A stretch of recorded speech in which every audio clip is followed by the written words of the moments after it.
Merci Jean Crépin, bonjour tout le monde. Alors il y a un proverbe chez nous au Sénégal qui dit que celui qui est à côté de celui qui verse le thé n'a pas l'assurance de boire en premier.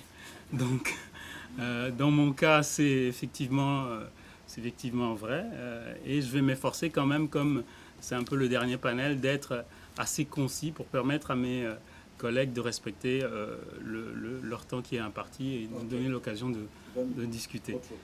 Alors, l'objet un peu de cette communication va se concentrer essentiellement autour, comme l'indique le titre, autour du contrôle de l'arène politique locale par les confréries religieuses au Sénégal. Donc, un titre assez long, mais qui résume un petit peu l'essentiel de la recherche que j'ai effectuée de 2006 à 2011 dans plusieurs chefferies religieuses, plusieurs lieux religieux au Sénégal. Alors, vu le temps imparti, je vais vous proposer un petit peu de parler de la ville religieuse de Touba. Dans le cadre de ma recherche, je me suis intéressé à deux autres villes religieuses qui sont Medina Baye et Cambérène. Et d'un point de vue comparatif, c'était assez essentiel pour vraiment comprendre cette notion autour de la gouvernance. Mais dans ce cas-ci, comme j'ai dit, ma présentation va se retrouver essentiellement autour de la ville religieuse de Touba. Alors je vous propose, comme c'est une étude de cas, vraiment avant de parler du point 2 qui est l'essentiel vraiment de ma présentation, de quand même faire une contextualisation. Parce qu'on ne peut pas parler du développement local ou de la gouvernance sans vraiment faire une contextualisation donc, du cas du Sénégal. Et pour ce faire, pour mieux expliquer cet aspect des religieux dans l'histoire du Sénégal. Alors quand j'ai parcouru un peu les thématiques autour du colloque, j'ai vu qu'il y avait pas mal d'aspects autour de l'économie, de la santé, de la communication, des technologies de l'information. Mais l'aspect politique manquait un petit peu à cette thématique. Donc on va se rendre compte dans le cadre du Sénégal comment le politique est, contrairement à ce qu'on peut le penser, pas fonction essentiellement de l'État, mais des acteurs sociaux, en l'occurrence ici, des acteurs religieux, qui ont un contrôle vraiment marqué dans ce cadre-là. Alors le deuxième élément de ma présentation va toucher beaucoup plus les champs d'influence des religieux dans le local. C'est-à-dire qu'à travers la décentralisation, je vais essayer de m'efforcer comment les acteurs religieux arrivent dans des champs de compétences qui sont, en vertu de la décentralisation, supposés être du domaine de l'État, être vraiment récupérés par ces acteurs religieux qui y investissent des ressources au niveau social et économique. C'est une manière, encore là, vraiment d'expliquer ce contrôle qui est effectué par les chefs religieux. Donc je vous propose d'aborder vraiment trois aspects. D'une part, la façon dont les religieux ont occupé le local, pour saisir ce que Bourdieu appelle, et ce que j'utilise vraiment dans le cadre de ma thèse, le capital social. Et ici, cette contextualisation historique est importante.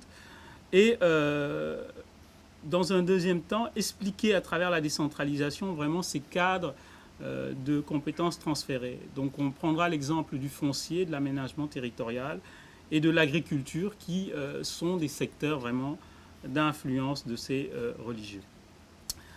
Alors, dans le cadre de cette contextualisation qui nous intéresse, j'utilise cette notion de capital social selon Bourdieu, comme je l'ai expliqué ici, pour vraiment expliquer comment le pouvoir est exercé par des acteurs sociaux, en l'occurrence religieux. Ici, si l'on voit un petit peu l'histoire politique du Sénégal, on remonte avant vraiment la colonisation, où ces chefferies traditionnelles se sont implantées dans le milieu rural comme vraiment des acteurs qui ont orchestré le premier élément qui permettrait vraiment d'assurer leur contrôle, c'est-à-dire un contrôle axé sur des territoires où le colon, l'administration coloniale ne pouvait pas pénétrer. Alors c'est ce que j'appelle justement ce capital social. Donc autour de la colonisation des territoires sacrés des religieux, dans le contexte du Sénégal, vous aviez 4 métropoles où Dakar, Gorée, Rufisque et Saint-Louis, où les administrés dans les territoires urbains avaient justement cette politique d'assimilation, c'est-à-dire ils se considéraient comme français. Et à l'extérieur de ces métropoles, vous aviez des zones rurales où les chefferies religieuses conservaient vraiment leur pouvoir. Donc conservaient un territoire où l'État colonial ne pouvait pas pénétrer. Alors à travers ces premiers éléments, l'implantation historique de la colonisation, de ces territoires sacrés, cela a permis vraiment de fonder autour du territoire l'un des premiers éléments qui permet vraiment au local et aux chefferies religieuses d'avoir cette influence assez importante. Alors, fin du 19e siècle, il y a une restructuration au niveau des collectivités locales, un encadrement donc qui est donné au niveau spirituel et social, parce que le modèle religieux renvoie d'abord à des liens et des affinités qui sont beaucoup plus proches des populations locales dans ces territoires ruraux. Au contraire du modèle d'administration coloniale, où on a souvent un modèle un peu comme ce qu'on a vu à l'instar des autres pays où la France a administré ces territoires, donc un modèle d'administration directe, où il y a une centralisation du pouvoir, un recours au travail forcé, dans le cadre des villages. Les chefferies religieuses, l'implantation des chefferies permet vraiment de créer un périmètre de sécurité pour les populations qui veulent échapper à ce recours vraiment forcé de la part du colon français. Alors c'est de cette manière-là vraiment tout au long de la colonisation que ce pouvoir des religieux va vraiment être prépondérant. Donc ce pouvoir s'orchestre, je reviendrai tout à l'heure, ça va être encore plus visible vraiment lorsque je vais évoquer l'aspect de la décentralisation dans le cadre de Touba, mais cette conceptualisation c'est nécessaire pour comprendre un petit peu l'aspect historique.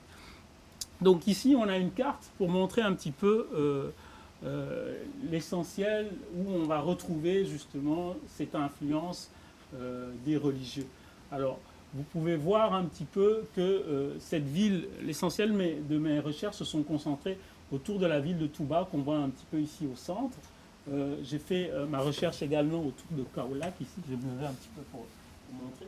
Alors Touba qu'on voit ici au centre, qui au départ a été fondé par un chef religieux, tout à l'heure j'y reviendrai, du nom de Cheikh Amadou Bamba, qui au départ était véritablement un village, mais qui, avec cette influence progressive au niveau politique, au niveau économique, au niveau démographique, va vraiment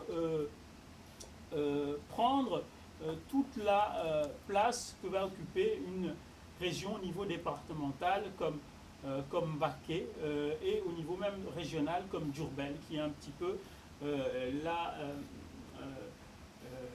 circonscription administrative au niveau du territoire. Alors, l'essentiel de mes recherches se sont orchestrées au niveau de Touba, au niveau de Kaolack aussi, et au niveau de Cambérène, un petit quartier à l'intérieur de Dakar. Là aussi, l'autre originalité par rapport à Cambérène, c'est qu'on se rend compte que dans un espace très micro, il y a une influence des confréries religieuses qui arrivent à travers la capitale Dakar, vraiment de conserver certains acquis, certains interdits sociaux sur lesquels vraiment ces chefferies religieuses ont un contrôle assez exercé. Donc cette carte vraiment nous montre la pluralité de la question religieuse au niveau vraiment territorial. Alors cette influence des religieux dans l'histoire politique du Sénégal, c'est orchestré également à travers les relations que les chefs religieux de ces territoires ont eues avec l'État postcolonial. Donc je suis passé assez rapidement au niveau colonial, mais il faut savoir qu'une collaboration a tout le temps existé, même du temps de la colonisation, pour les raisons que j'expliquais tantôt. Au niveau de la collaboration qui va s'opérer avec ces élites religieuses et politiques, elle va se poursuivre au niveau de la décolonisation lorsque le premier président du Sénégal, Senghor, va vouloir justement se présenter au pouvoir. Il va avoir une influence ou plutôt un poids de taille par rapport au chef de la confrérie mouride, qui va lui donner justement son appui au niveau politique. Donc, de Senghor à Diouf, il y a une forme d'alliance politique que les auteurs ont décrit sous cette notion de niggle, c'est-à-dire des échanges de services entre un religieux qui offrait des consignes de vote à la population locale et cette population locale justement qui votait en faveur des hommes politiques du Sénégal.